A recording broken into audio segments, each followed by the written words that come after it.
Greetings, friends, crew members of our beloved, polluted, and only spaceship, which since the last time we met on TV has taken another turn about its imaginary axis. And of course it generates news in full development, and today they are going to lead us to the points where there have been a lot of emphasis during the last shows, particularly with the Middle East. Definitely there is a master plan in order to change the geopolitical map for the Middle East, particularly against those countries that have governments of a progressive nature, that are not subservient to Washington, D.C., and also the strong axis that exists. Let us not forget that the biggest lobbies in the United States are the technological, military, and the pro-Israel lobby that has worked wonderfully, masterfully well. We're going to start in this location, in this Pandora's box that could lose its control at any point. But anyhow, as is the custom, we had to modify this the last minute in order to be able to put news that were pretty much arriving right now and modify things. This that we are seeing on screen leads us to a situation that is well known, and which has happened, and not because of that is less dramatic. There were 4 dead people due to a very bloody attack to a control position in Libya.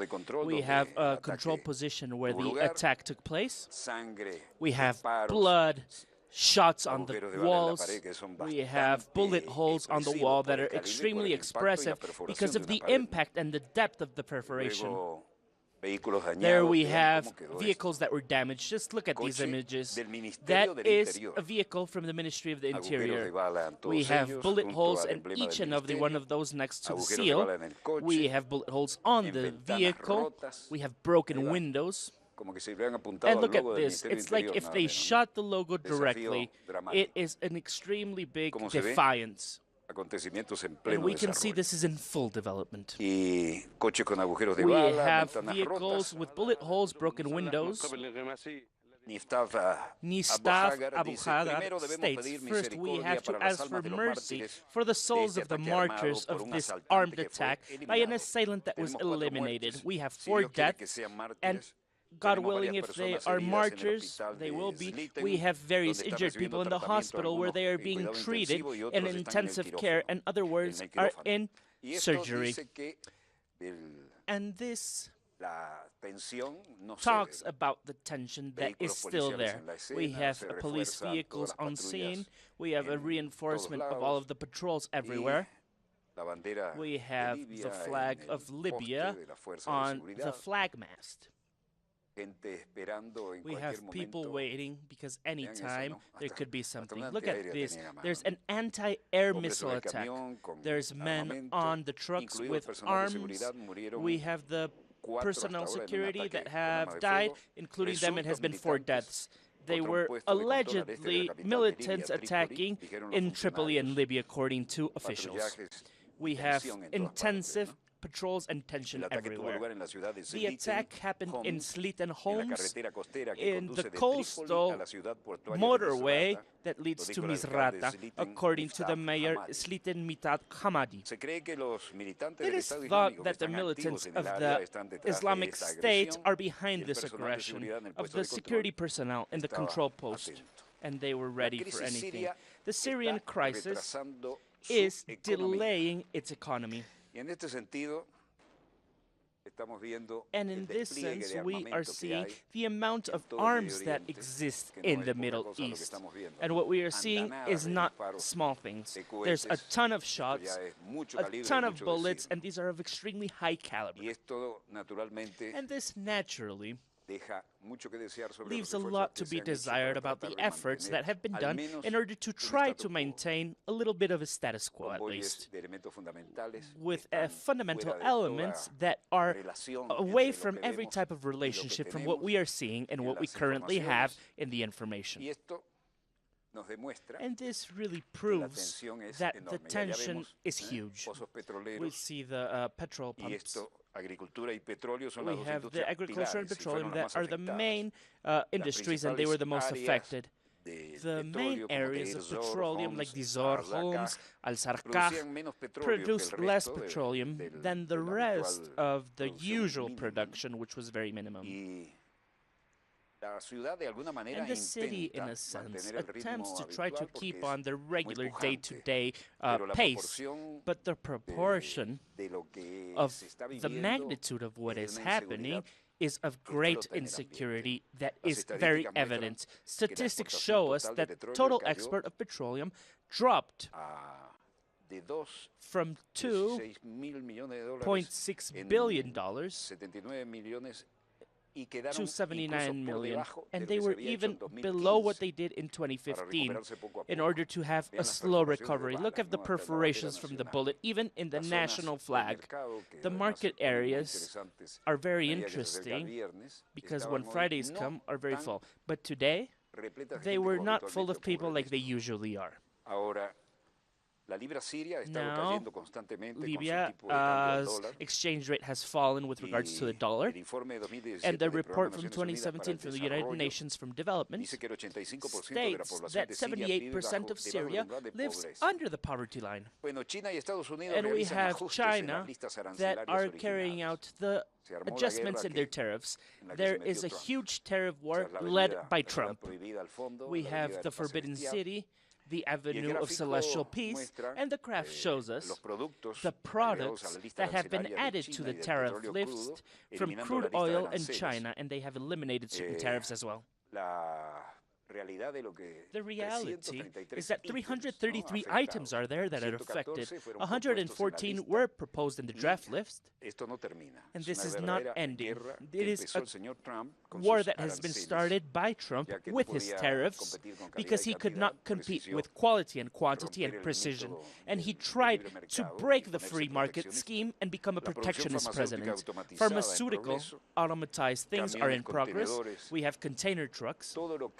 Everything that is related, even to the cargo items with the medicine, we have them there in mass, and we have the containers on the ports. The final tariff list is the objective of having 279 almost 280 product lines that are imported, including semiconductors, chemical products, and train products from China. It is at least 284 items. China has begun to impose additional tariffs in $16 billion to imports from the United States. This is going to hurt a lot. And Trump has won this because of his way of acting. We have the Ministry of Commerce in China and Beijing. Now we are in the plaza of the Celestial Peace. And now we go to the White House. Ping pong is being played between Beijing and Washington. We have the industrial robots as well that are useful, but commerce are the ones that sustain all of modernization techniques. And here we are seeing up until what point we can put into reality what is produced. Remember that we talked about iron and aluminum. And this is also part of the very modern manufacturing plants where the manufacturers are robots, and they go in there with absolutely everything, with vehicles that have zero mistakes in the manufacturing.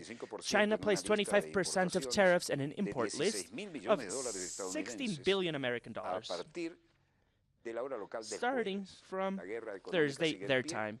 Economic warfare is in full swing. It has been started by Mr. Trump, and China is reacting now. They have a potential to export, which is fantastic. Very well, now we have China, which represents something that we have to listen, and they have presented a complaint against the World Commerce Organization against the tariffs imposed by the United States by Mr. Trump to Chinese goods of 16 billion American dollars. In that sense, the production workers, like the ones we are seeing on screen, we have in Qingdao in Shandong province, in the east of China. The line processes Saudi, which is an unknown location, but look at this.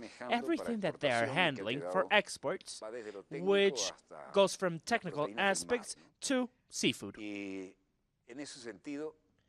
And considering this, the amount of containers shows up to what point China is committed in order to have free competition. And now we go to Washington. We have the flag in the International Commerce Building in the Washington, D.C. We have people walking in, and the session begins about international commerce of the United States. We have the ensemble line, manufacturing line, and we even have the one with Volkswagen, the different and very modern vehicle cars from Volkswagen. We have people that are walking around and shopping, and they're showing that they are not full. This is an unknown location, but we received this at the 11th hour. China said that they are going to present a complaint against the World Commerce Organization against the tariffs imposed by the United States on $16 billion on Chinese goods, according to the investigation of Section 301 and the Ministry of Commerce. When they gave the complaint with regards to the controversy solution of the commerce international mechanism, they will determine this as well as their legitimate interests, according to the spokesperson of the ministry in declarations that was done online. This was not on a press conference or personally. When they put the tariffs, the United States obviously has violated the norms of the International Commerce Organization. And this has been done unilaterally. We have Lucan, the general spokesperson. What is he saying? In order to be able to safeguard our multilateral commerce and the legitimate interest of China, China has taken the countermeasures necessary. It is a direct message to Washington, D.C. And then he went on to say, we hope that the United States can find with China halfway, with an attitude that is rational and very pragmatic. They must be aware with China because we work in order to have good results.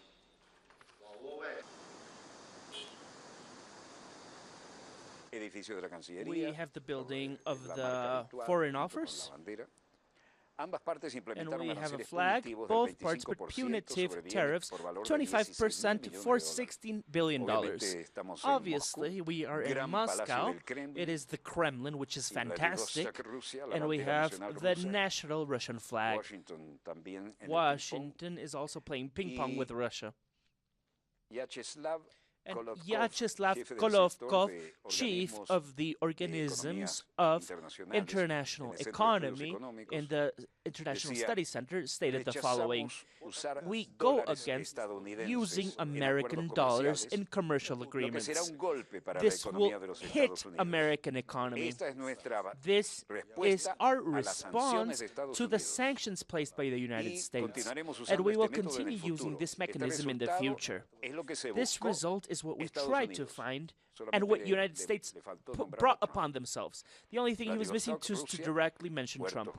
We have the container ports in Russia, from Vladivostok to Los Angeles in the west coast. We have the container ports that are the main symptom and the decision of how economies move.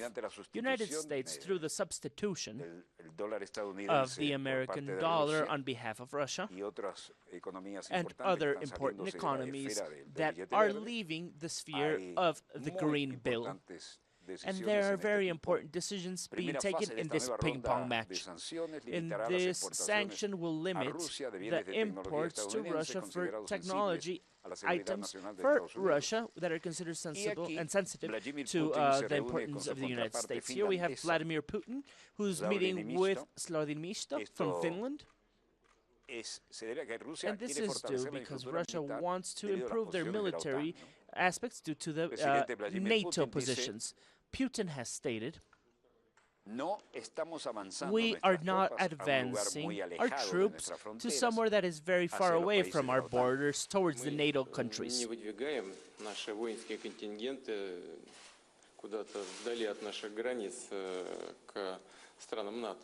The infrastructure of NATO is getting too close to our borders.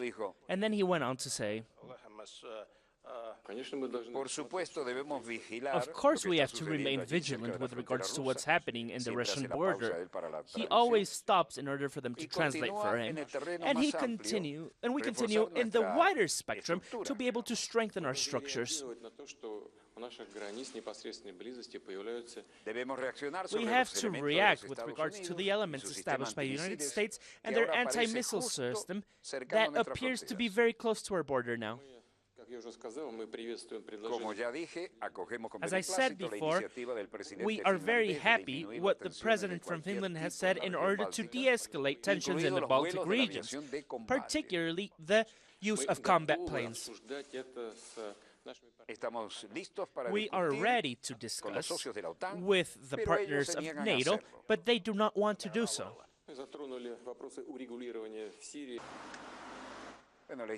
The story is that NATO is moving their military infrastructure closer to Russia. And the main counselor from Trump, John Boston, is meeting with Russian officers in Geneva. There is the United States mission, and they're doing this in order to do damage limitation. We have security guards from the United States. We have bulletproof cars, proof to anything that can be shot at them. Perhaps they could resist a bazooka shot. And they have the United States diplomatic mission, police officers that are getting close and close in the building. The national counselor, John Boston, met with Russian officials on Thursday, the 23rd of August, as part of the summit that Vladimir Putin and Donald Trump had in Helsinki in June. Trump has defended himself against the criticism that says that he was too nice with Putin in the conversations of Helsinki. These are the press conferences that they had and the different thoughts that they had. And it could have been a thing that could have been taken a lot of account in. There were more sanctions, and then now Trump has invited Putin to visit the United States. Bolton visited Israel on the 22nd of August, where he met Israeli officials, and he is also expected to visit the Ukraine. Mike Pompeo is traveling to North Korea with a new special representative. The Secretary of State, Mike Pompeo, says, "Good morning, everybody. I am very excited of announcing this morning that Stephen Biegun will be joining our team as a special representative for North Korea. He will direct the United States policy to North Korea, and he will direct our efforts in order to be able to comply with Trump's wish to have final and total denuclearization, which is unverified in North Korea, according to what was discussed by President Kim Jong-un. The State Department has already done excellent work in implementing and sustaining. This is very opportune. In order to be able to join the team, we will travel to North Korea in the following week to be able to have more diplomatic advances towards our objective. The topic is very interesting. He is reading, not improvising. The Department of State has carried out a fantastic implementation and maintenance of repression campaign with the summit in Singapore and establishing the foundations to make accountable North Korea for the things that have done by Kim Jong-un. Steve will lead the negotiations and the diplomatic efforts, spiritual, as he said, with our allies and partners. He also has had a career in difficult negotiation environments. He comes to us from our position as Vice President of Governmental International Affairs of the Ford Motor Company, and he had links with governments in order to have Ford objectives throughout the world. Now he will use the same abilities and commitments in the name of the United States people, so that their interests are very well tended to with regards to North Korea. Steve also spent 2 decades in Capitol Hill in the executive branch of government. He has had a national security advisor of Senator Bill Fritz, and he was also the executive secretary of the consecutive in the presidency of George W. Bush, and he was also part of the Foreign Government Committee of the Senate. To be able to use diplomacy in order to solve the security issues in North Korea is one of the main priorities of President Trump.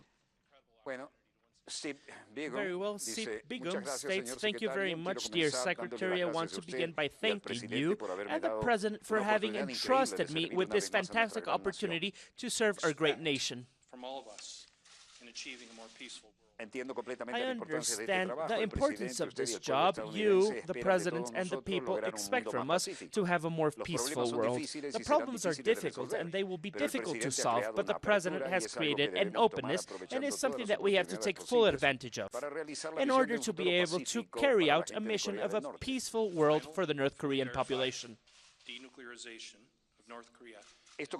This will begin with the final, totally verifiable denuclearization of North Korea, according to what has been promised by Kim Jong-un in the summit with President Trump in Singapore. I will work closely with my colleagues here in the Department of State and throughout the whole United States government, as well as with our allies and partners of the world, in order to be able to comply our goal of having a more peaceful world. And I look forward to faithfully representing the United States of America.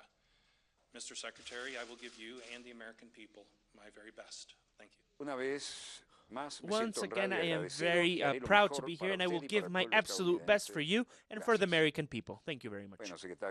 We have the Secretary of State of the United States, Mike Pompeo, establishing his position. We have more tariffs, which can mean more pain for the companies. And the screenshot that we have from the China Media Group with China Plus CRL in Washington states that the flags of the United States in the building of the International Commerce Building of the United States and the text that was made aware give the sensation that things are very complicated, but people are trying to find some type of solution. We have comments from CMG in Washington. We have the assembly line of the automobile industry, for example. And this is a public hearing, a session on the International Commission of Commerce of the United States and the National Commission. We have people everywhere that are trying to stock up and keep up the rhythm of the economy going. But the White House is something completely different than just simply an interest of tourists. We have the hearing of the commerce representative with regards to the tariffs of Chinese imports in July. Washington stated that the buyers in supermarkets of Beijing and of China were also very busy in trying to stock up their things. We have a screenshot of the assembly lines, and in this, the technology and robotics is establishing the goal. But competition is very difficult with these topics. There are plenty of blueprints about what the Association Vice President Kevin Swift stated. And here we have the companies from the United States that opposed the tariffs on Monday during the public hearing. Of the 6 days of tariffs proposed for the 25%, Bor Margevicius, member of the provider of services and products, even with regards to bicycles, this has included the tariffs, because the tariffs, as they call them, cause a lot of harm to the same interest of the United States than what was initially thought. The tariffs will have a negative impact on our companies, and the Americans are suffering heavily by the measures taken by the President. The reality is that tariffs proposed of $200 billion to Chinese tariffs for a United States company. There's only 2 ways in order to avoid the impact of these tariffs. We can find an exemption, or they can persuade the government to abandon the plans of establishing the tariffs, and in its place to be able to have some type of a thing that would solve the problem. And this is not something that's easy. The situation is very, very heavy. Then we have the public hearings in Washington. The Wall Street Journal stated the participants generally asked for extensions of tariffs. They established the difficulty to find providers outside of China for their products. And since the huge exemption petitions from the Department of Commerce has very little things about the problems that may exist for these American companies. There is still a lot to be seen how to protest or plead the United States that they can change their course of action. And perhaps these containers might not reach their final destination, or they might get rusty in their ports of origin, because what Trump has done has caused reactions. And obviously, the reactions are paid in commerce, and commerce affects the economy, even of those that have voted for him and had positioned him in the White House. Very well, what do we have in our monitors? Politicians from Australia, a little bit nothing. There's 3 satellite monitors, but I cannot see anything that is better than what we have shown or that we have planned for the second part of our show. I want to confirm. No, we are ahead of them in every single aspect. We're going on a short commercial break, and we will back with more news in full development. And we will have something in order to establish things that are in full development. And full development is trademarked, and they're trademarked by this show and by myself. Oh, look, something changed there, wanted to change, but no. The new news does not improve what we already have. We're going on a brief commercial break, and we will be back for more news and full development. Do not move from your chairs.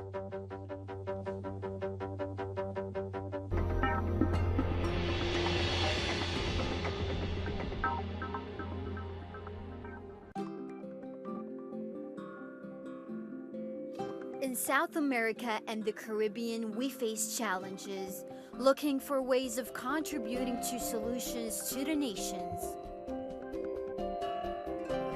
With a uniting feeling, though before the attack of those imposing themselves, we defend an ideal of an inspiring struggle. We are together, preserving our traditions, integrated, being one South.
We are back with more news in full development. And here we have the Bolivarian Army Memorandum of the 30th training ship. Of the 28th, we have the training ship Bravo Eco 11. Thursday, we have operative measures. The training ship Bravo Eco 11, with regards to the 30th training vessel, left at 06 local time from the Bay of Puerto Maya of the Cozumel Island. They are close to Mexico, and they have given the established planning of the regatta going through the northwest part of Mexico. And they are going to arrive on the 27th of August to Veracruz. During the remaining of Bravo Eco 11 in Cozumel, the training vessel was visited by an average of 350 people every day. And they were taken part of the people that established the message of peace of the sons of Chavez and Bolivar. The vessel is going through the sail and motor together with the sails that are part of the regatta in a geographic position in latitude 2149 north, longitude 28 west. And we're going to go to our beautiful map here. And we have 20, the parallel 20. 21 is a little bit ahead of this. And the longitude, we have 87 degrees. Okay, so here we have 80. So we are located here, right where I'm pointing at. In Cozumel, we have Cancun here. Look at this wonderful trip. That is terribly wonderful. And they are traveling with a sail and a motor. And the academic activities we had established in the study plan Simon Bolivar, giving training for the personnel with regards to naval communications, nautical calculations by guard group. Each guard group that takes all the things related to the position and the things that are being navigated in this. The condition we have little clouds, we have precipitation, but during the last days it had been isolated. We have winds of 50 knots, visibility is good to moderate, we have areas with the precipitations, we have waves of 1.5 meters, they're traveling very comfortable because this ship is fantastic and they are traveling in good time. We have our naval glossary, Lascar, to be able to move a little bit of our chain that is working, to be able to adjust it according to what the need may be. Armando Medina Rodriguez, the captain of the fragata, Antonio Mejia Ponte, the captain of the vessel. We have Alfonso Melendez, captain of the general part of the Bolivarian Army. Anyway, and since they are seeing a satellite, may you have a fantastic trip to Bravo Eco. We are going to say hi to them in our way. To those that are watching us on satellite, have a fantastic trip. And how is this scene? Well, how? Very well. Excellent. That is our war cry. And let's see the news and full developments that are still here for a second block. And as is the case, up until the last minute, we are waiting for things in order to be able to give you the most recent information. Now we have something very interesting in Washington. This has to be followed very closely. Trump stated that the White House had not done anything wrong after Cohen has declared himself guilty. The Secretary of Press, Sarah Sanders, stated, once again, I'm not going to go into details. I can tell you that as a president, he has declared in various occasions he has done nothing wrong. There are no charges levied against him. Only because Michael Cohen makes some declarations about being guilty does not imply the president in anything. And I think it's another great reminder of why Americans should support. Sarah Sanders states, the idea of an impeachment is a sad attempt by the Democrats. It's the only message that they appear to have up until the midterms. And this is a big reminder because the United States have to support other candidates, like the president, that is extremely focused in trying to make the economy grow. And keep on having our borders sure, and to be able to take all of the security of Americans into mind.